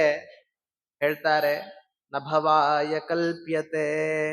ಎಲ್ಲ ಒಟ್ಟಿಗೆ ಬರಬೇಕು. ಪರಮಾತ್ಮನ ವದನದಿ ನಾಮ, ಹೃದಯದಿ ರೂಪ, ಅವನ ಕ್ರಿಯೆಗಳು ಮನಸ್ಸಿನಲ್ಲಿ ಕೂತ್ಕೊಂಡು ಆ ಮನಸ್ಸು ಪರಮಾತ್ಮನ ಪಾದವನ್ನು ಮುಟ್ಟಿಬಿಟ್ರೆ ಸಾಕು. ಏನಾಗ್ತದೆ? ನಭವಾಯ ಕಲ್ಪ್ಯತೆ. ಇದು ಚತುರ್ಮುಖ ಬ್ರಹ್ಮದೇವರು ಅದ್ಭುತವಾಗಿ ಮಾಡಿರ್ತಕ್ಕಂತಹ ಗರ್ಭಸ್ತುತಿ. ಈ ಗರ್ಭಸ್ತುತಿಯನ್ನ ಈ ರೀತಿಯಾಗಿ ಮಾಡಿದ್ರೆ ಏನಾಗ್ತದೆ? ನಭವಾಯ ಕಲ್ಪ್ಯತೆ. ಅವ್ರಿಗೆ ಈ ಗರ್ಭವಾಸ ಬರೋದಿಲ್ಲ. ಅರ್ಥಾತ್ ಏನು? ಆ ಮುಕುಂದ, ಮೋಕ್ಷಪ್ರದನಾದ ಪರಮಾತ್ಮ ಎಲ್ಲಾ ಸಜ್ಜನರಿಗೆ ಮೋಕ್ಷವನ್ನ ಕೊಡ್ತಾನೆ ಅಂತ ಅನೇಕ ರೀತಿ, ಅನೇಕ ವಿಧವಾದ ಸ್ತೋತ್ರವನ್ನ ಆ ಚತುರ್ಮುಖ ಬ್ರಹ್ಮದೇವರು ಮಾಡ್ತಾ ಇದ್ದಾರಂತೆ. ಆ ಸಂದರ್ಭದಲ್ಲಿ ನಾವು ಯಾವುದೇ ಒಂದು ಪರಮಾತ್ಮನ ಸ್ಮರಣೆ ಮಾಡಿದ್ರೆ ಅದಾಗೋದಿಲ್ಲ, ಖುಷಿ ಪಡೋದಿಲ್ಲ. ಪರಮಾತ್ಮ ಯಾರ ಸ್ತೋತ್ರಕ್ಕೆ ಹಿಕ್ತಾನ್ ಗೊತ್ತಾ? ಆ ಚತುರ್ಮುಖ ಬ್ರಹ್ಮದೇವರು ಮಾಡಿದ್ರೆ ಸ್ತೋತ್ರಕ್ಕೆ ಹಿಕ್ತಾನ್. ಯಾಕೆ ಅಂದ್ರೆ ಅವರು ಆನಂದ ತೀರ್ಥ ವರದೆ ಜ್ಞಾನವಾರಣ್ಯ ಪಾವಕ್ಕೆ ಜ್ಞಾನದಾಯಿನಿ ಸರ್ವೇಶೆ ಶ್ರೀನಿವಾಸೇಸ್ತು ಮೇ ಮನಃ ಅಂತ ಹೇಳ್ತಾರೆ. ದ್ವಾದಶ ಸ್ತೋತ್ರದಲ್ಲಿ ಇನ್ನೊಂದು ಮಾತು, ಆನಂದ ತೀರ್ಥ ಪರಾನಂದ ವರದ ಅಂತ ಹೇಳ್ತಾರೆ. ಚತುರ್ಮುಖ ಬ್ರಹ್ಮದೇವರು ವಾಯುದೇವರು ಸ್ತೋತ್ರ ಮಾಡಿದಷ್ಟು ಇನ್ಯಾರು ಮಾಡ್ಲಿಕ್ಕೆ ಸಾಧ್ಯ ಇಲ್ಲ. ಬೇರೆ ಯಾರೋ ಸ್ತೋತ್ರ ಮಾಡ್ತಿದ್ದಾರೆ ಅಂದ್ರೆ ಪರಮಾತ್ಮ ಹೇಳ್ತಾನೆ, ಇವ್ರಿಗೇನೋ ಕಷ್ಟ ಬಂದಿದೆ ಅದಕ್ಕೋಸ್ಕರ ಮಾಡ್ತಿದ್ದಾರೆ, ಮನೇಲಿ ಏನೋ ಮದ್ವೆನೋ ಮುಂಜಿನೋ ಆಪತ್ ಕಾಲ ಬಂದಿದೆ ಅದಕ್ಕೋಸ್ಕರ ಮಾಡ್ತಾರೆ, ಬರೀ ನಾಟಕ ಇವ್ರದು, ಯಾವಾಗ್ಲೂ ಮಾಡೋದಿಲ್ಲ, ಅಷ್ಟಾದ್ರೂ ಮಾಡ್ತಿರಲ್ಲ ಅದಕ್ಕೆ ತೃಪ್ತನಾಗ್ತೀನಿ. ಆದ್ರೆ ನಿರಂತರವಾಗಿ ನಿರ್ವ್ಯಾಜವಾಗಿ ಮಾಡಿರ್ತಕ್ಕಂತಹ ಸ್ಮರಣೆ ಸ್ತೋತ್ರ ಯಾರು ಮಾಡೋದು ಅಂದ್ರೆ ಚತುರ್ಮುಖ ಬ್ರಹ್ಮದೇವರು ಸತ್ಯಲೋಕಾಧಿಪತಿಗಳು ಮಾಡುವಂಥದ್ದು. ಪರಮಾತ್ಮ ಹಿಗ್ಬಿಡ್ತಾನಂತ. ಇದೇ ರೀತಿ ಆ ಗರ್ಭಸ್ತುತಿಯನ್ನ ಮಾಡುವಂತ ಸಂದರ್ಭದಲ್ಲಿ ಆ ಪರಮಾತ್ಮ ಏನ್ ಮಾಡ್ತಾ ಇದ್ದಾನೆ? ಆ ಗರ್ಭದಲ್ಲಿ ಪ್ರವೇಶನಾಗಿ ತಾನು ಈಚೆ ಕಡೆ ಬರಬೇಕು, ದೇವಕಿ ಗರ್ಭದಿಂದ ಈಚೆ ಕಡೆ ಬರಬೇಕು ಅಂತ ಅವತಾರವನ್ನ ಮಾಡ್ತಾ ಇದ್ದಾನಂತೆ. अथो जयन्त्यामुत भून्निशीथे शशीव देवक्युदरोदयाद्रेः दिगष्टके ರಾತ್ರಿಚರಾಂಜಿಗೇಶೋ ಸ್ಥಿತಿರ್ನಿಶಾಸ ಚ ಗುಣೋಚಿತೈವ. ಪರಮಾತ್ಮ ಅವತಾರವನ್ನು ಮಾಡ್ತಾ ಇದ್ದಾನೆ. ಭಾಗವತದಲ್ಲಿ ಹೇಳ್ತಾರೆ, ತಮದ್ಭುತಂ ಬಾಲಕಮಂಬುಜೇಕ್ಷಣಂ ಚತುರ್ಭುಜಂ ಶಂಖ ಗದಾದ್ಯುದಾಯುಧಂ ಶ್ರೀವತ್ಸಲಕ್ಷ್ಯಂ ಗಲಶೋಭಿ ಕೌಸ್ತಭಂ ಪೀತಾಂಬರಂ ಸಾಂದ್ರ ಪಯೋಧ ಸೌಭಗಂ ಮಹಾರಹ ವೈದೂರ್ಯ ಕಿರೀಟ ಕುಂಡಲತ್ ವಿಷಾ ಪರಿಷ್ವಕ್ತ ಸಹಸ್ರ ಕುಂತಲಂ ಉದ್ದಾಮಕಾಂಚಂಗ ಅಗಂಗಪಾಣಿರ್ ವಿರೋಚಮಾನಂ ವಸುದೇವ ಐಕ್ಷತ ಅಂತ ಭಾಗವತದಲ್ಲಿ ಸ್ತೋತ್ರವನ್ನ ಮಾಡ್ತಾ ಇದ್ದಾರೆ. ಪರಮಾತ್ಮ ಅವತಾರ ಮಾಡುವಂತ ಸಂದರ್ಭದಲ್ಲಿ ಹೆಂಗ್ ಮಾಡ್ದ ಪರಮಾತ್ಮ ಅವತಾರ ಅಂದ್ರೆ ನಮ್ ತರ ಬರ್ಲಿಲ್ಲ. ನಾವೆಲ್ಲ ಹೆಂಗ್ ಬಂದಿರ್ತೀವಿ ಅಂತ ನಮಗೆ ಗೊತ್ತಿಲ್ಲ. ತಂದೆ ಈಚೆ ಕಡೆ ನಿಂತಿರ್ತಾನೆ, ಅಲ್ಲಿ ಏನ ನರ್ಸ್ ವಾರ್ಡ್ಗಳು ಇರ್ತಾರಲ್ಲ, ವಾರ್ಡಲ್ಲಿ ಅವರು ಬಟ್ಟೆಯನ್ನ ಮುಚ್ಕೊಂಡು ಬಂದು ಕೊಟ್ಬಿಡ್ತಾರೆ. ಹೆಂಗ್ ಬಂದಿದೀವಿ ಅಂತ ಅಕಸ್ಮಾತ್ ನಾವು ನೋಡ್ಬಿಟ್ರೆ ಅಸಹ್ಯ ಪಟ್ಬಿಡ್ತೀವಿ. ಎಲ್ಲ ಮಲಮೂತ್ರದ ಜೊತೆ ಬಂದಿರ್ತೀವಿ ನಾವು, ಅಷ್ಟು ಅಸಹ್ಯವಾದ ಹುಟ್ಟು ನಮ್ದು. ಒಂದ್ಸತಿ ನೋಡ್ಬಿಟ್ರೆ ಮತ್ತೆ ಬೇಡವೇ ಬೇಡ ಅನ್ಸ್ಬಿಡತ್ತೆ, ಹಂಗಿರ್ತದೆ. ಎಲ್ಲ ಸ್ವಚ್ಛವನ್ನ ಮಾಡಿ ಕೊಟ್ಟಿರ್ಬೇಕಾದ್ರೆ ನಮ್ಗೆ ಹಂಗ ಅನ್ಸತ್ತೆ. ಪರಮಾತ್ಮ ಹೆಂಗ್ ಬಂದ ಅಂದ್ರೆ, ಪರಮಾತ್ಮ ಬರ್ತಾನೆ ತಮದ್ಭುತಂ, ಅದ್ಭುತ ರೂಪವನ್ನ ತಾಳಿ ಬರ್ತಾ ಇದ್ದಾನಂತ. ಬಾಲಕಂ ಅಂಬುಜೇಕ್ಷಣಂ, ಬಾಲಕ ಅಂದ್ರೆ ಚಿಕ್ಕ ರೂಪ ಅಲ್ಲ, ಬಾಲ ಅಂದ್ರೆ ಮಗು ಅಂತ ಅರ್ಥ. ಯಾರು ಪರಮಾತ್ಮನಿಗೆ ಮಗು ಯಾರು? ಚತುರ್ಮುಖ ಬ್ರಹ್ಮದೇವರು. ಅವ್ರನ್ನೇ ಉಳ್ಳಂತಹ, ಚತುರ್ಮುಖ ಬ್ರಹ್ಮದೇವರನ್ನ ಮಗನಾಗಿ ಉಳ್ಳಂತಹ ಪರಮಾತ್ಮ ಅಂತ ಅರ್ಥ ಬಾಲಕ ಅಂದ್ರೆ. ಇನ್ನೊಂದು ಅರ್ಥ ಏನು ಅಂದ್ರೆ, ಬಾಲ ಅಂದ್ರೆ ಕೂದಲು ಅಂತ ಅರ್ಥ ಸಂಸ್ಕೃತದಲ್ಲಿ. ಅದೇ ಹಿಂದಿ ಭಾಷೆಯಲ್ಲಿ ಬಾಲ್ ಆಗಿದೆ ಇವತ್ತು. ಬಾಲ ಅಂತ ಏನಿದೆಯಲ್ಲ, ಪರಮಾತ್ಮನ ಮೂಲ ರೂಪದ ಕರಿ ಕೂದಲಿನಿಂದ ಬಂದಿರತಕ್ಕಂತಹ ರೂಪ ಯಾವುದು? ಕೃಷ್ಣ ರೂಪ. ಅಂದ್ರೆ ಅದು ಉಳ್ಳಂತಹ ಬಾಲಕ ಅಂತ ಅರ್ಥ. ತಮದ್ಭುತಂ ಬಾಲಕಂ ಅಂಬುಜೇಕ್ಷಣಂ ಚತುರ್ಭುಜಂ ಶಂಖ ಗದಾದ್ಯುಧಾಯುಧಂ. ಪರಮಾತ್ಮ ಹುಟ್ಟಬೇಕಾದ್ರೆ ನಮ್ ತರ ಬರ್ಲಿಲ್ಲ. ಚಕ್ರ, ಶಂಖ, ಗದಾ, ಪದ್ಮ ಎಲ್ಲವನ್ನ ಸ್ವೀಕಾರ ಮಾಡಿ ಬಂದಿದ್ದಾನಂತ. ಶ್ರೀವತ್ಸಲಕ್ಷ್ಯಂ ಗಲಶೋಭಿ ಕೌಸ್ತುಭಂ ಪೀತಾಂಬರಂ ಸಾಂದ್ರ ಪಯೋಧ ಸೌಭಗಂ. ನಾವ್ ಹೆಂಗ್ ಬಂದಿರ್ತೇವಿ? ನಾವು ಬರುವಂತದ್ದು ಗೊತ್ತಿಲ್ಲ, ನಾವು ಹೋಗುವಂತದ್ದು ಗೊತ್ತಿಲ್ಲ. ನಾವ್ ಹೆಂಗ್ ಬಂದಿರ್ತೀವಿ ಅಂದ್ರೆ ಅವನ್ ಕಳಿಸ್ದಾ ಬಂದಿದೀವಿ ಅಷ್ಟೇ. ಪರಮಾತ್ಮ ಹಂಗಲ್ಲ. ಬರ್ಬೇಕಾದ್ರೆ ತಂದೆ ಇಲ್ಲ, ತಾಯಿ ಇಲ್ಲ, ಬಂಧು ಇಲ್ಲ, ಬಳಗ ಇಲ್ಲ ನಮಗೆ. ಪರಮಾತ್ಮನು ಹಂಗೇನಾ ಅಂದ್ರೆ ಇಲ್ಲ, ಮನೆ ಜೊತೆ ಬಂದಿದಾನಂತ ಪರಮಾತ್ಮ. ಯಾವ್ದು ಮನೆ? ಬ್ರಹ್ಮಾಂಡಂ ವರಮಂದಿರಂ ಅಂತ ಹೇಳ್ತಾರೆ. ಇಡೀ ಬ್ರಹ್ಮಾಂಡವೇ ಮಂದಿರ. ಎಲ್ಲಿದೆ? ಪರಮಾತ್ಮನ ಬಾಯಲ್ಲಿದೆ. ತನ್ನ ಹೊಟ್ಟೆಯಲ್ಲಿ ಇಟ್ಕೊಂಡು ಬಂದಿದ್ದಾನೆಲ್ಲ. ಹೆಂಡತಿ ಬಂದಿದ್ದಾಳ? ಹೆಂಡತಿ ಬಂದಿದ್ದಾಳೆ. ಹೆಂಗ್ ಬಂದಿದ್ದಾಳೆ? ಶ್ರೀವತ್ಸ ಲಕ್ಷ್ಯಂ. ಪರಮಾತ್ಮನ ಲಕ್ಷಣ ಏನು ಅಂದ್ರೆ ಶ್ರೀವತ್ಸ ಲಕ್ಷ್ಯಂ. ಶ್ರೀವತ್ಸ ಯಾವಾಗ್ಲೂ ಪರಮಾತ್ಮನ ಎದೆಯಲ್ಲಿರ್ತದೆ. ಶ್ರೀವತ್ಸ ಲಕ್ಷ್ಯಂ. ಹೆಂಡತಿ ಜೊತೆ ಬಂದಿದ್ದಾನೆ. ನಿತ್ಯಾಭಿಯೋಗಿಗಳವರು, ಒಬ್ರನ್ನೊಬ್ರು ಬಿಟ್ಟಿರೋದೇ ಇಲ್ಲ ದಂಪತಿಗಳು. ಮಗ ಬಂದಿದಾನ? ಮಗ ಬಂದಿದ್ದಾನೆ. ಹೆಂಗೆ? ಗಲಶೋಭಿ ಕೌಸ್ತುಭಂ. ಕತ್ತಲ್ಲಿ ಕೌಸ್ತುಭ ಮಣಿಯನ್ನ ಧಾರಣೆ ಮಾಡ್ಕೊಂಡು ಬಂದಿದ್ದಾನಂತ. ಕೌಸ್ತುಭ ಮಣಿ ಅಂದ್ರೆ ಯಾರು ಅಂದ್ರೆ ಚತುರ್ಮುಖ ಬ್ರಹ್ಮದೇವರು. ಕೌಸ್ತುಭ ಮಣಿಗೆ ಅಭಿಮಾನಿ ದೇವತೆಗಳು ಚತುರ್ಮುಖ ಬ್ರಹ್ಮದೇವರು. ಅದನ್ನು ಸ್ವೀಕಾರ ಮಾಡಿ ಬಂದಿದ್ದಾನೆ. ಹೆಂಡತಿ, ಮಗು, ಮನೆ ಎಲ್ಲಾರ ಜೊತೆ ಬಂದಿದ್ದಾನೆ. ನಾವ್ ಹಂಗಲ್ಲ, ಯಾವ್ದು ಇಲ್ದೆ ಬರ್ತೀವಿ, ಯಾವ್ದು ಇಲ್ದೆ ಹೋಗುವಂತ ಪ್ರಸಂಗ ನಮ್ದು. ಸರಿ, ಇಷ್ಟೆಲ್ಲ ಹೇಳಿದ್ರಲ್ಲ, ಇದೆಲ್ಲ ಯಾರು ನೋಡ್ತಾ ಇದ್ದಾರೆ ಅಂದ್ರೆ ಹೇಳ್ತಾರೆ ವಸುದೇವ ಐಕ್ಷತ. ವಸುದೇವ ನೋಡ್ತಾ ಇದ್ದಾನಂತೆ. ಹೆಂಗ್ ನೋಡ್ದ? ಏನ್ ನೋಡ್ದ ಅಂದ್ರೆ ಹೇಳ್ತಾರೆ, ವಸುದೇವಂದ್ ಏನ್ರಿ ಭಾಗ್ಯ ಒಂದು. ಪರಮಾತ್ಮ ಹುಟ್ಟಿರುವಂತದ್ದನ್ನ ನೋಡುವಂತ ಭಾಗ್ಯ ಯಾರಿಗಿದೆ ರೀ? ನಮ್ಗೆ ಯಾರಿಗೂ ಇಲ್ಲ. ವಸುದೇವಂಗ್ ಬಂತು. ಯಾಕೆ ಅಂದ್ರೆ ಅವನು ಹಿಂದಿನ ಜನ್ಮದಲ್ಲಿ ಸುತಪ ಎಂಬುವಂತ ಬ್ರಾಹ್ಮಣನಾಗಿರ್ತಾನೆ. ಸುತಪ ಒಳ್ಳೆ ತಪಸ್ಸನ್ನ ಮಾಡಿರ್ತಾನೆ. ಹೆಸರಿಗೆ ಅನ್ವರ್ಥ ನಾಮ. ತಪ ಅಂದ್ರೆ ತಪಸ್ಸು, ಸುತಪ ಅಂದ್ರೆ ಒಳ್ಳೆ ತಪಸ್ಸನ್ನು ಮಾಡಿರುವಂತವನು. ಎಷ್ಟೋ ಜನ ತಪಸ್ ಮಾಡ್ತಾರೆ, ಆದ್ರೆ ಹೆಂಡತಿ ಬಿಡೋದಿಲ್ಲ. ನೀವ್ ಹೆಂಗೆ ವ್ರತ ಮಾಡ್ತಿರೋ ನಾನು ನೋಡ್ತೀನಿ ಅಂದ್ರೆ ವ್ರತ ಮಾಡ್ಲಿಕ್ಕೆ ಆಗ್ತದ? ತಪಸ್ ಮಾಡ್ಲಿಕ್ಕೆ ಆಗ್ತದ? ಹೆಂಡತಿ ಸಪೋರ್ಟ್ ಇರ್ಬೇಕು. ಆ ಸುತಪನಿಗೆ ಪೃಷ್ಣಿ ಎಂಬುವಂತಹ ಹೆಂಡತಿ, ಗಂಡನಿಗೆ ಅನುಗುಣವಾಗಿ ನಡ್ಕೊಳ್ತಕ್ಕಂತಹ ಸ್ವಭಾವ ಆ ಪೃಷ್ಣಿದು. ಇಬ್ರು ಸೇರಿ ಅನೇಕ ವರ್ಷಗಳ ಕಾಲ ತಪಸ್ಸನ್ನ ಮಾಡಿದಾರ.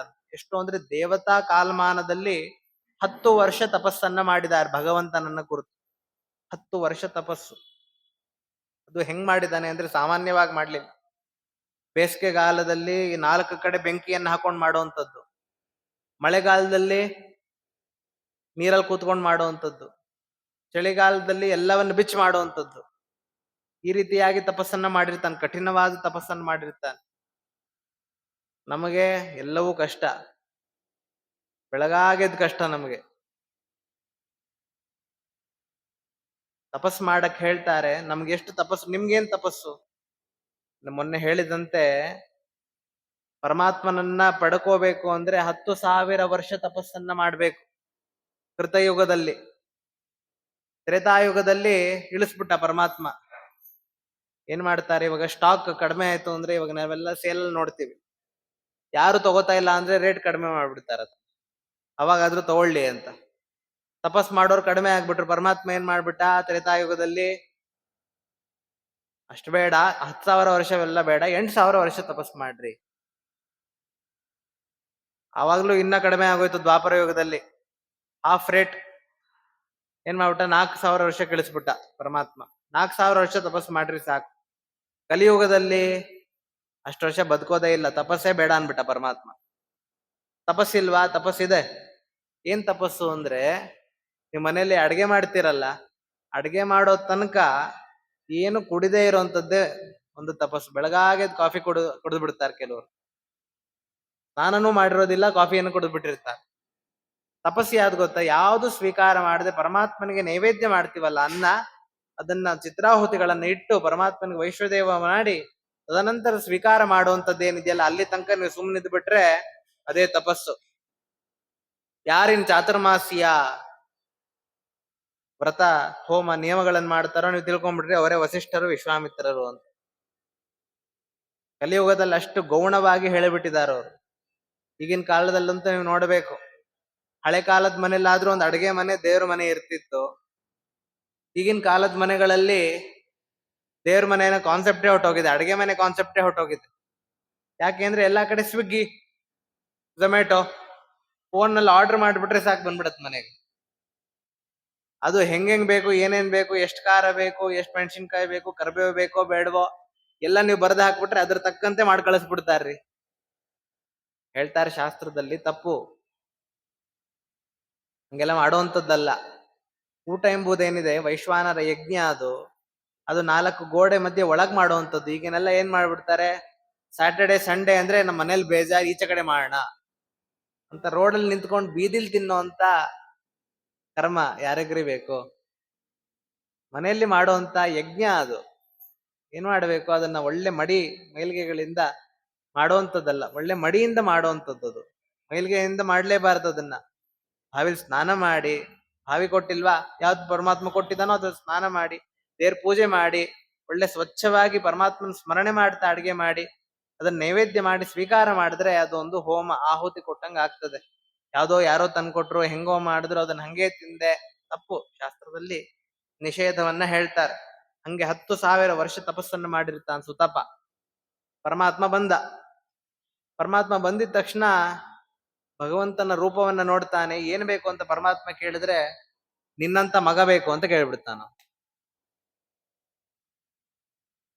ಅದೇ ಸುತಪ ಮುಂದೆ ಕಶ್ಯಪನಾಗಿ ಬಂದಾಗ ವಾಮನ ಬರ್ತಾನೆ, ಇವಾಗ ವಸುದೇವ, ಇವಾಗ ಪರಮಾತ್ಮನೇ ಬಂದಿದ್ದಾನೆ. ಏನ್ರಿ ಭಾಗ್ಯ! 3 ಅವತಾರಗಳಲ್ಲಿ ಪರಮಾತ್ಮನ ಮಗನಾಗಿ ಪಡೆದ ಅಂದ್ರೆ ವಸುದೇವನ್ಕಿಂತ ಭಾಗ್ಯ ಇನ್ ಯಾರಿಗ್ರಿ ಬೇಕು? ಪರಮಾತ್ಮ ಹೇಳ್ತಾನೆ, ಹೆಂಗ್ ಬಂದಿದ್ದಾನೆ ವಸುದೇವ ಕೇಳ್ತಾನಂತ, ಸ್ವಾಮಿ ಹಿಂಗೆಲ್ಲ ನೀನ್ ಬಂದ್ರೆ ನಮ್ಗೆ ಭಯ ಆಗ್ತದೆ, ನನ್ಗೇನ್ ಆಸೆ, ನಿನ್ನ ಮಗುವಾಗಿ ನೋಡ್ಬೇಕು ಅಂತ ಆಸೆ. ನೀನು ಪೀತಾಂಬರ, 4 ಕೈ, ಚಕ್ರ, ಶಂಖ ಎಲ್ಲ ಧಾರಣೆ ಮಾಡ್ಕೊಂಡ್ ಬಂದ್ಬಿಟ್ರೆ ನನ್ ಮಗ ಅಂತ ಯಾರಿಗ್ ತೋರ್ಸೋದು? ನನ್ಗೆ ಚಿಕ್ಕ ಬಾಲಕ ರೂಪ ಬೇಕು. ಪರಮಾತ್ಮ ಹೇಳ್ತಾನಂತೆ, ಇಷ್ಟೆಲ್ಲ ಮಾಡ್ಕೊಂಡ್ ಬಂದ್ರೇನೆ ನಿನ್ಗೆ ಭ್ರಾಂತಿ ಬಂದ್ಬಿಡತ್ತೆ ಮಗ ನಾನು ಅಂತ, ಇನ್ ಬಾಲಕ ರೂಪದಲ್ಲೇ ಬಂದ್ಬಿಟ್ರೆ ಇನ್ನೇನ್ ಹೇಳ್ಬೇಕಾ? ಪರಮಾತ್ಮ ಹೇಳ್ತಾನೆ, ಅದಕ್ಕೋಸ್ಕರವಾಗಿ ಆ ತರ ರೂಪ ಸ್ವೀಕಾರ ಮಾಡಿ ಬಂದಿದ್ದು ಅಂದ್ರೆ ತಾನು ಬಾಲಕ, ಮಗ ಅಲ್ಲ, ಎಲ್ಲರಿಗೂ ತಂದೆ ಅಂತ ತೋರಿಸ್ಲಿಕ್ಕೋಸ್ಕರವಾಗಿ ಪರಮಾತ್ಮ ಇದನ್ನು ಸ್ವೀಕಾರ ಮಾಡಿ ಬಂದಂತೆ. ಸ್ವೀಕಾರ ಮಾಡಿ ಬಂದು ಏನ್ ಮಾಡ್ತಾ ಇದ್ದಾನೆ, ಆ ವಸುದೇವರ ದೇವಕಿಯರ ಪ್ರಾರ್ಥನೆಗೆ ಅನುಗುಣವಾಗಿ ಚಿಕ್ಕ ರೂಪವನ್ನ, ಬಾಲಕ ರೂಪವನ್ನ ಸ್ವೀಕಾರ ಮಾಡ್ತಾ ಇದ್ದಾನಂತೆ. ಹೇಳ್ತಾರೆ, ಪ್ರಥಾಂ ಯಶೋದಾ ಸುತ ಇತ್ಯುದಾರಾಂ ಕರಿಷ್ಯಮಾಣೋ ಜನನೀಮಿವಾನ್ಯಾಂ ತದೇವಕಿ ಗರ್ಭ. ಯಾತಕ್ಕೋಸ್ಕರವಾಗಿ ಪರಮಾತ್ಮ ಬಂದ? ಹಿಂದೆ ದೇವಕಿ, ಯಶೋದ ಮತ್ತೆ ರೋಹಿಣಿ 3 ಜನ ತಪಸ್ ಮಾಡಿದ್ರಂತೆ. ದೇವಕಿ ದೇವಿ ಕೇಳಿದ್ಲು, ನನ್ನ ಹೊಟ್ಟೆಯಲ್ಲಿ ಪರಮಾತ್ಮ ಹುಟ್ಟು ಬರಬೇಕು ಅಂತ. ಯಶೋದ ಕೇಳಿದ್ಲು, ಬಾಲಕ ರೂಪ ಪರಮಾತ್ಮನ ಬಾಲಲೀಲೆಗಳನ್ನ ನೋಡ್ಬೇಕು. ರೋಹಿಣಿ ಕೇಳಿದ್ಲಂತೆ, ಪರಮಾತ್ಮ ನನಗೆ ಮಗನಾಗಿ ಬರಬೇಕು. 3 ಜನರ ತಪಸ್ಸನ್ನ ಒಟ್ಟಿಗೆ ಒಂದೇ ರೂಪದಲ್ಲಿ ಪರಮಾತ್ಮ ಏನ್ ಮಾಡ್ದ? ದೇವಕಿ ದೇವಿಯಲ್ಲ ಹೊಟ್ಟೆಯಲ್ಲಿ ಬಂದ, ಯಶೋದ ಮನೆಯಲ್ಲಿ ಬೆಳೆದ, ರೋಹಿಣಿ ನಕ್ಷತ್ರದಲ್ಲಿ ಹುಟ್ಟಿದ. ಆದ್ರಿಂದ ರೋಹಿಣಿಗೂ ಆ ತಾಯಿತ್ವ, ಆ ಮಾತೃತ್ವವನ್ನ ಏನ್ ಬರಬೇಕು ಆ ಖುಷಿಯನ್ನ ಕೊಟ್ಟ. ಅಷ್ಟೇ ಅಲ್ಲದೆ ತನ್ನ ಶುಕ್ಲಕೇಶದಿಂದ ಪರಮಾತ್ಮ ಏನ್ ಮಾಡ್ದ? ರೋಹಿಣಿಯಲ್ಲಿ ಪ್ರವೇಶನಾಗಿ ಒಂದು ರೂಪದಿಂದ ಮಗನಾಗಿ ಬಂದ. 3 ಅವತಾರಗಳನ್ನ, 3 ರೂಪಗಳನ್ನ ಅವ್ರೇನ್ 3 ಜನ ತಪಸ್ ಮಾಡಿದ್ರು ಅದನ್ನ ಕೊಡ್ಲಿಕ್ಕೋಸ್ಕರವಾಗಿ ಪರಮಾತ್ಮ ಈ ರೀತಿಯಾಗಿ ಮಾಡ್ತಾ ಇದ್ದಾನಂತೆ. ಪರಮಾತ್ಮ ಅವತಾರ ಮಾಡುವಂತ ಸಂದರ್ಭದಲ್ಲಿ ಪರಮಾತ್ಮ ಹೆಂಗೆ ಕಂಡ? ಹೇಳ್ತಾರೆ, ಯದಾ ಹರಿಹಿ ಪ್ರಾದುರಭೂತ್ ಕಲಾಭಿಹಿ ತದಾ ಸಮಾಯವ್ಯ ವಯಾಂಶ್ಚ ಚಂದ್ರ. ಚಂದ್ರ ಯಾತಕ್ ಪ್ರಸಿದ್ಧ ಅಂದ್ರೆ ಒಳ್ಳೆ ಕಲಾ, ತನ್ನ ಬೆಳದಿಂಗಳ ಪುಂಜ ಚಂದ್ರ ಅಂದ್ರೆ. ತಂಪು, ಚಂದ್ರ ಏನ್ ಕೊಡ್ತಾನೆ ಅಂದ್ರೆ ತಂಪು ಕೊಡ್ತಾನಂತ. ಚಂದ್ರೋದಯ ಆಗ್ತದ? ಎಲ್ಲರೂ ಚಂದ್ರ ಉದಯ ಆಗತ್ತೆ ಅಂತ ಹೇಳ್ತಾರೆ. ಚಂದ್ರನಿಗೆ ಹುಟ್ಟುಂಟಾ? ಚಂದ್ರನಿಗೆ ಹುಟ್ಟಿಲ್ಲ.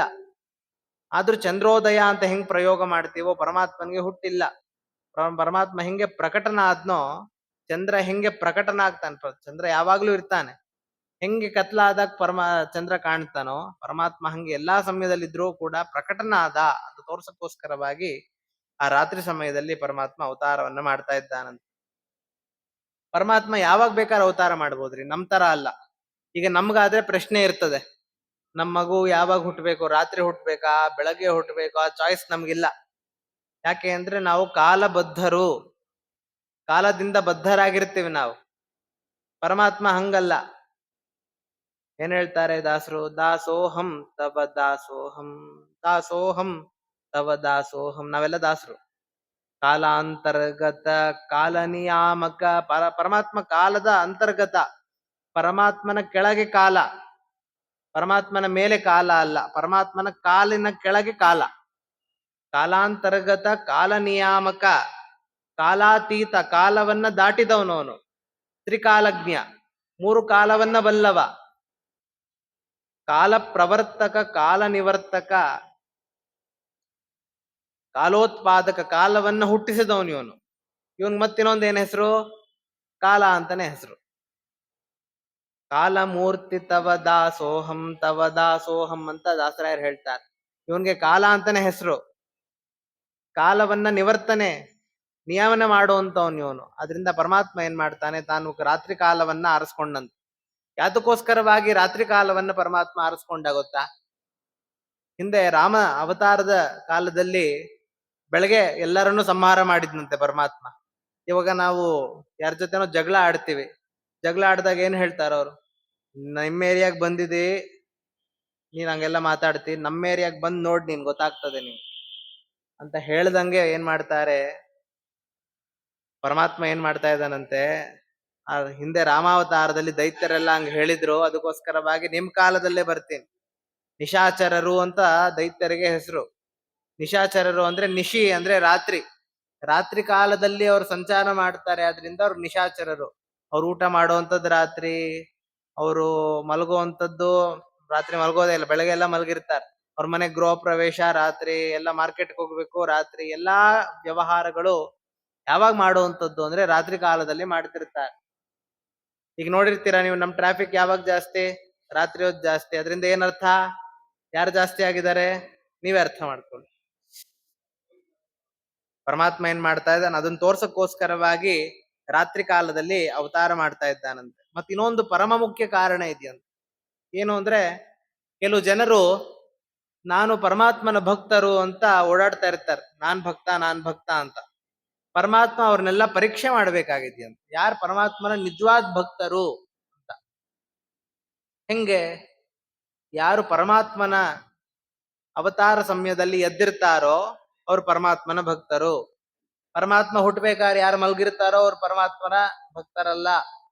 ಯಾರು ಎದ್ದಿದ್ರು? ವಸುದೇವ ಎದ್ದಿದ್ದ.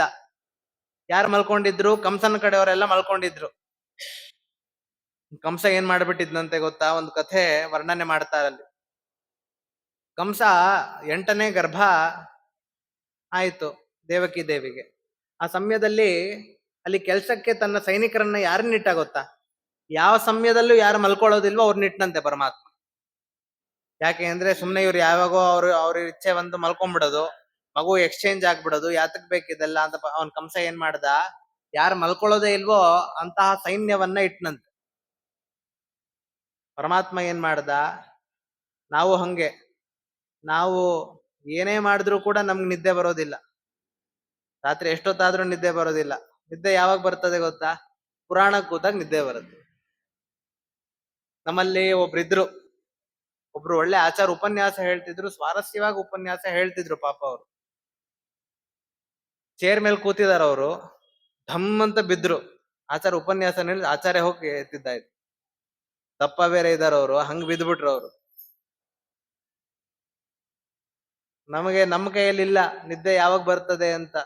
ಪರಮಾತ್ಮ ಕೊಟ್ಟಾಗ ಬರ್ತದೆ. ನಾವ್ AC ಹಾಕೋಬಹುದು, ಹಾಸಿಗೆ ಹಾಸ್ಕೋಬಹುದು, ಫ್ಯಾನ್ ಹಾಕೋಬಹುದು, ಅದೆಲ್ಲ ನಾವು ಮಾಡ್ತೀವಿ. ನಿದ್ದೆ ಕೊಡೋನ್ ಯಾರು? ಪರಮಾತ್ಮ. ಪ್ರಾಜ್ಞಾನಾಮಕ ಪರಮಾತ್ಮ ಒಂದು ಆಲಿಂಗನ ಮಾಡ್ಕೊಂಡ ಅಂದ್ರೆ ನಿದ್ದೆ ಬರ್ತದೆ, ಇಲ್ಲ ಅಂದ್ರೆ ಇಲ್ಲ. ಪರಮಾತ್ಮ ಏನ್ ಮಾಡ್ದ? ಎಲ್ಲರಿಗೂ ನಿದ್ದೆಯನ್ನ ಕೊಟ್ಬಿಟ್ನಂತೆ ಆ ಸಮಯದಲ್ಲಿ.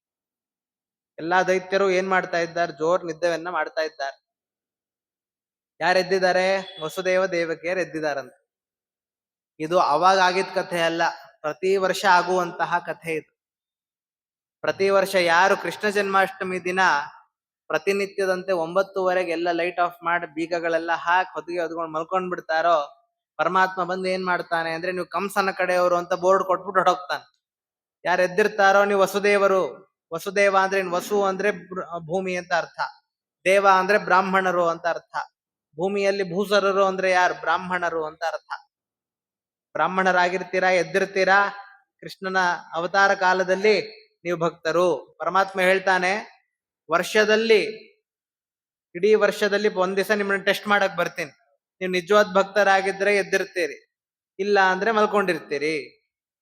ಒಳ್ಳೆ ರಾತ್ರಿ ಸಮಯ ಪಂಚಾಂಗದಲ್ಲಿ ಹಾಕಿರ್ತಾರೆ, 11:40 ಅರ್ಘ್ಯ, 11:40 ಮಾಡ್ರಿ, 11:47, 11:50 ನೈವೇದ್ಯವನ್ನ ಮಾಡ್ರಿ. ಅದಕ್ಕೋಸ್ಕರವಾಗಿ ಏನ್ ಮಾಡಿರ್ತಾರಂತೆ, ಆ ಸಮಯದಲ್ಲಿ ಯಾರು ಮಲ್ಕೋಬಾರ್ದು. ಆ ಸಮಯದಲ್ಲಿ ಏನ್ ಮಾಡ್ಬೇಕು ಗೊತ್ತಾ? ಪರಮಾತ್ಮನ ಗಾನ ಭಜನೆಗಳನ್ನ ಮಾಡ್ತಿರ್ಬೇಕು. ವಿಶೇಷವಾಗಿ ಪೂಜಾ ವಿಧಿಗಳಿದೆ, ಅದನ್ನೆಲ್ಲ ಮಾಡ್ತಿದ್ರೆ ಪರಮಾತ್ಮ ಏನ್ ಮಾಡ್ತಾನೆ? ನನ್ನ ಭಕ್ತರು ಅಂತ ಒಂದು ಸರ್ಟಿಫಿಕೇಟ್ ಕೊಟ್ಬಿಟ್ಟು ಹೋಗ್ತಾನಂತ ಪರಮಾತ್ಮ. ಹೇಳ್ತಾರೆ, ರೋಹಿಣ್ಯಾಂ ಅರ್ಧರಾತ್ರೇತು ಯದಾ ಕಾಲಾಷ್ಟಮಿ ಭವೇತ್ ಜಯಂತಿ ನಾಮ ಸಾ ಪ್ರೋಕ್ತ ಸರ್ವ ಪಾಪ ಪ್ರಣಾಶಿನಿ. ಇದನ್ನ ಯಾರು ಮಾಡ್ತಾರಲ್ಲ ಅವ್ರಿಗೇನಾಗ್ತದೆ ಅಂದ್ರೆ, ರೋಹಿಣಿ ನಕ್ಷತ್ರದಲ್ಲಿ ಅರ್ಧರಾತ್ರಿ ಕಾಲಾಷ್ಟಮಿ, ಅಷ್ಟಮಿ ತಿಥಿ ಯಾವಾಗ ಬಂದಿರ್ತದಲ್ಲ, ಅದು ಜಯಂತಿ ನಾಮ ಸಾ ಪ್ರೋಕ್ತ, ಜಯಂತಿ ಅಂತ ಕರೀತಾರ ಅದನ್ನ. ಇದನ್ನ ಯಾರು ಆಚರಣೆ ಮಾಡ್ತಾರೋ ಅವ್ರಿಗೇನಾಗ್ತದೆ? ಸರ್ವ ಪಾಪ ಪ್ರಣಾಶಿನಿ. ವರ್ಷದಲ್ಲಿ ನಾವ್ ಏನೇನ್ ಅನೇಕ ಪಾಪವನ್ನ ಮಾಡೇ ಇರ್ತೀವಿ. ಇದೆಲ್ಲ ಕಳ್ಕೊಳಕ್ ಒಂದು ಉದ್ದೇಶ ಯಾವುದು ಅಂದ್ರೆ, ಅವತ್ತಿನ ಕಾಲದಲ್ಲಿ ಕೃಷ್ಣ ಭಜನೆಗಳನ್ನ ಮಾಡ್ತಾ ಅರ್ಘ್ಯಾದಿಗಳನ್ನ ಕೊಟ್ಟು ಎದ್ದಿದ್ರೆ ಅರ್ಧರಾತ್ರಿಯಲ್ಲಿ ಏನಾಗ್ತದೆ? ಸರ್ವ ಪಾಪ ಪ್ರಣಾಶಿನಿ, ಎಲ್ಲಾ ಪಾಪಗಳು ನಾಶವಾಗ್ತದಂತ. ಇದನ್ನ ವರ್ಣನೆಯನ್ನ ಮಾಡ್ತಾರೆ. ಮತ್ ಇನ್ನೊಂದು ಕಾರಣ ಏನು, ಪರಮಾತ್ಮ ಯಾಕೆ ಹಂಗ್ ಮಾಡ್ದ ಅಂದ್ರೆ, ಹೇಳ್ತಾರೆ, ರಾಮರೂಪ ಎಲ್ಲ ದೈತ್ಯರು ಏನ್ ತಿಳ್ಕೊಳ್ಳಿ ಅಂದ್ರೆ, ರಾಮರೂಪ ಕೃಷ್ಣ ರೂಪ ಬೇರೆ ಬೇರೆ ಅಂತ ತಿಳ್ಕೊಳ್ಳಿ. ಯಾಕೆ? ಪರಮಾತ್ಮ ಅವತಾರ ಮಾಡಿರುವಂತ ರಾಮರೂಪ ಯಾವಾಗ? ಬೆಳಗ್ಗೆ. ಕೃಷ್ಣ ಹುಟ್ಟಿದ್ದು ರಾತ್ರಿ. ಎಲ್ಲ ತದ್ವಿರುದ್ಧವಾದದ್ದು ನೋಡ್ರಿ. ಪರಮಾತ್ಮ ಪುನರ್ವಸು ನಕ್ಷತ್ರದಲ್ಲಿ ರಾಮ ಹುಟ್ಟಿದ್ರೆ, ರೋಹಿಣಿ ನಕ್ಷತ್ರದಲ್ಲಿ ಕೃಷ್ಣ ಹುಟ್ಟತಾನೆ. ಇವನು ಚೈತ್ರ ಮಾಸದಲ್ಲಿ ಹುಟ್ಟಿದ್ರೆ ಪರಮಾತ್ಮ ಏನ್ ಮಾಡ್ತಾನೆ? ಶ್ರಾವಣ ಅಂತ ಕೆಲವರು, ಭಾದ್ರಪದ ಅಂತ ಕೆಲವರು. ಪರಮಾತ್ಮ ಒಟ್ಟು ತದ್ವಿರುದ್ಧವಾದದ್ರಲ್ಲಿ ಹುಡ್ತಾನೆ. ಅದರಿಂದ ಅದಕ್ಕೂ ಇದಕ್ಕೂ ಜಗಜಾಂತರ ವ್ಯತ್ಯಾಸ ಇದೆ ಅಂತ ದೈತ್ಯರೆಲ್ಲ ತಿಳ್ಕೊಳ್ಳಿ ಅಂತ ಏನ್ ಮಾಡ್ತಾನೆ ಪರಮಾತ್ಮ ರಾತ್ರಿ ಕಾಲದಲ್ಲಿ ಅವತಾರವನ್ನ ಮಾಡ್ತಾ ಇದ್ದಾನಂತೆ. ಆ ಸಮಯದಲ್ಲಿ ಏನಾಯ್ತು, ಚಂದ್ರನ ಜೊತೆ ಒಂದು ಉಪಮಾ ಕೊಡ್ತಾರೆ ವಾದಿರಾಜರು. ಸ್ವಾರಸ್ಯಕವಾದ ಕವಿಗಳವರು. ಅವ್ರೇನ್ ಮಾಡ್ತಾರೆ, ಪರಮಾತ್ಮ ಏನ್ ಮಾಡ್ದ, ಚಂದ್ರ ಅಲ್ಲಿ ತನಕ ಎಲ್ಲರೂ ಚಂದ್ರನ ವರ್ಣನೆ ಮಾಡುವಂತ ಕ್ರಮನೇ ಬೇರೆ. ಯಾವ್ದಾರ ಒಂದು ಒಳ್ಳೆ ಸುಂದರವಾದ ಮಗು ಇತ್ತು ಅಂದ್ರೆ ಚಂದ್ರನಂತೆ ಮುಖ ಅಂತ ಹೇಳುವಂತ ಕ್ರಮ ಇತ್ತು. ಯಾವಾಗ ಪರಮಾತ್ಮ ಹುಟ್ಟುಬಿಟ್ಟ ಅವಾಗೇನಾಯ್ತು, ಕೃಷ್ಣನಂತೆ ಇದೆಯಲ್ರಿ ಮಗು ಅಂತ ಹೇಳುವಂತ ವಾಡಿಕೆ ಬಂದ್ಬಿಡ್ತಂತೆ. ತುಂಬಾ ಬೇಜಾರಾಗೋಯ್ತಂತೆ ಅವನಿಗೆ. ಏನಾಯ್ತು, ಮುಂಚೆ ಚಂದ್ರನ ಕಾಂತಿ ಡೌನ್ ಆಗೋಯ್ತಂತೆ. ಕೃಷ್ಣ ಹುಟ್ಟಿದ ತಕ್ಷಣ ಏನಾಯ್ತು, ಚಂದ್ರನ ಕಾಂತಿ ಡೌನ್ ಆಗೋಯ್ತಂತೆ. ಯಾಕೆ ಅಂದ್ರೆ ಪರಮಾತ್ಮ ಸುಂದರ. ವಿಷ್ಣು ಸಹಸ್ರನಾಮದಲ್ಲಿ ಏನ್ ಹೇಳ್ತಾರೆ ಅಂದ್ರೆ ಉದ್ಭವ ಸುಂದರ ಸುಂದೋ ಅಂತ ಹೇಳ್ತಾರೆ. ಪರಮಾತ್ಮ ಸುಂದರಕ್ಕೆ ಸುಂದರ. ಸೌಂದರ್ಯ ಸಾರೈಕ ರಸಂಭ್ರಮಾಪತೆ ಅಂತ ಹೇಳ್ತಾರೆ. ಸೌಂದರ್ಯದ ಘನಿ ಯಾರು ಅಂದ್ರೆ ಪರಮಾತ್ಮ. ಅವನ್ ಸುಂದರ ಅಂತ ನಾವು ಉಪಾಸನೆ ಮಾಡಿದ್ರೆ ನಮ್ಮಲ್ಲಿ ಸೌಂದರ್ಯ ಬರ್ತದೆ. ಸೌಂದರ್ಯದ ಮೂಲ ಪುರುಷ ಯಾರು ಅಂದ್ರೆ ಆ ಪರಮಾತ್ಮ. ಅವನ್ ಹುಟ್ಟಿದ ತಕ್ಷಣ ಏನಾಗ್ತದೆ ಅಂತೆ, ಚಂದ್ರನ ಕಾಂತಿ ಡೌನ್ ಆಗೋಯ್ತಂತೆ. ಈ ದೇವತೆಗಳಿಗೆಲ್ಲ ಗೊತ್ತಿತ್ತು ಪರಮಾತ್ಮ ಹುಟ್ಟತಾನೆ ಅಂತ. ಏನಾಯ್ತು, ಹಿಂದೆ ಶ್ರೀರಾಮಚಂದ್ರ ದೇವರು ಆ ಕೌಸಲ್ಯ ತೊಡೆ ಮೇಲೆ ಮಲ್ಕೊಂಡಿರುವಂತ ಸಂದರ್ಭದಲ್ಲಿ ಹಠ ಮಾಡಿದ್ರಂತ, ಚಂದ್ರ ಬೇಕು ಅಂತ. ಅವಾಗ ಏನಾಯ್ತು, ಚಂದ್ರ ಬಂದಂತೆ, ಸ್ವತಃ ಚಂದ್ರನೇ ಬಂದು ಏನ್ ಕೇಳ್ದ, ನಿನ್ನ ಹೆಸರು ಏನು ಅಂತ ಕೇಳಿದ್ನಂತೆ. ರಾಮದೇವ್ರು ಹೇಳಿದ್ರು ಶ್ರೀರಾಮಚಂದ್ರ ಅಂತ.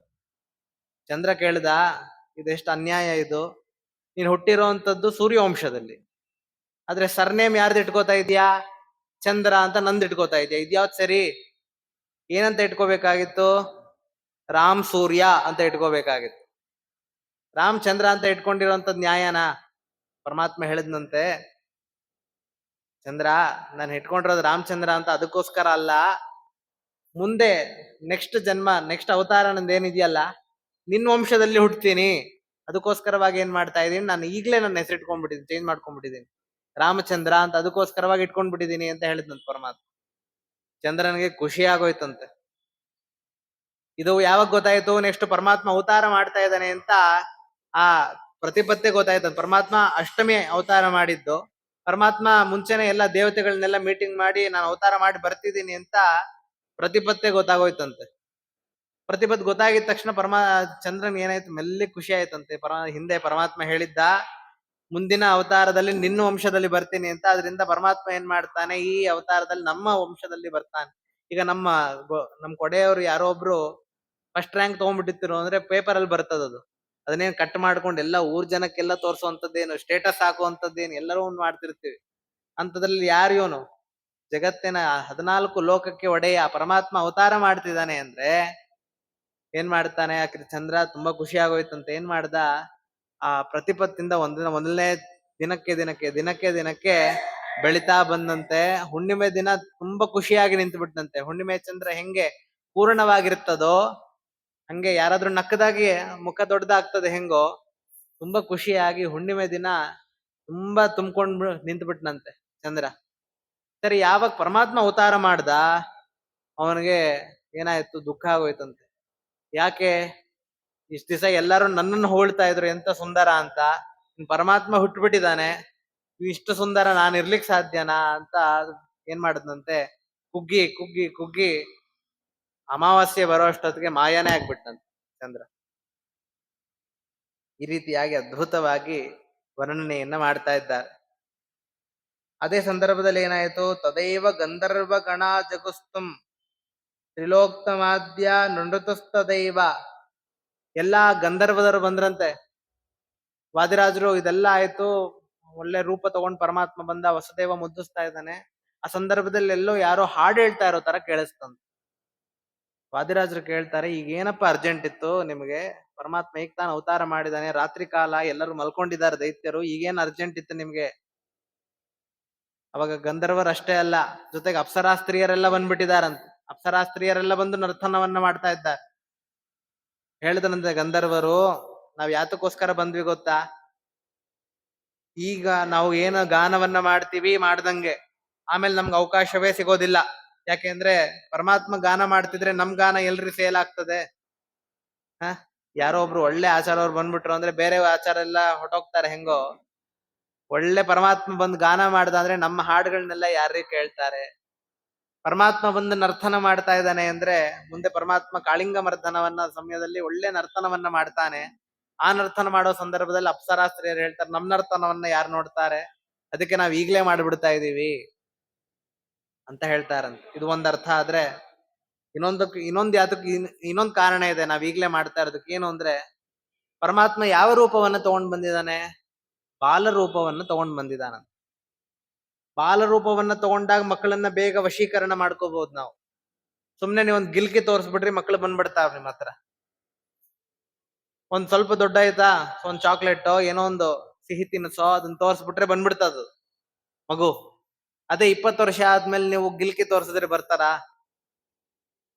ಅದಕ್ಕೆ ಏನ್ ಮಾಡಿದ್ರಂತೆ ಪರಮಾತ್ಮ ಈಗ ಬಾಲ ರೂಪವನ್ನ ತಗೊಂಡಿದ್ದಾನೆ, ಈಗ್ಲೇ ಪರಮಾತ್ಮನ ವಶ ಮಾಡ್ಕೊಂಡ್ಬಿಟ್ರೆ ಪರಮಾತ್ಮ ನಮ್ಮ ಹತ್ರ ಬಂದ್ಬಿಡ್ತಾನೆ ಅಂತ ಏನ್ ಮಾಡಿದ್ರಂತೆ.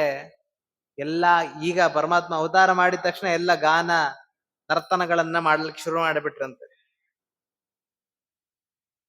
ಅದಕ್ಕೋಸ್ಕರವಾಗಿ ಹೇಳ್ತಾರೆ ಅದೇ ಸಂದರ್ಭದಲ್ಲಿ ಸ್ವಗೀತ ನಾಟ್ಯೇನ ವಿಶೇಷ್ಯಮಾಣಂ ತಮಾತ್ಮ ಸ್ಮಾರ್ತಕ್ಯಮಿವಾಶು ಬಾಲ್ಯೆ.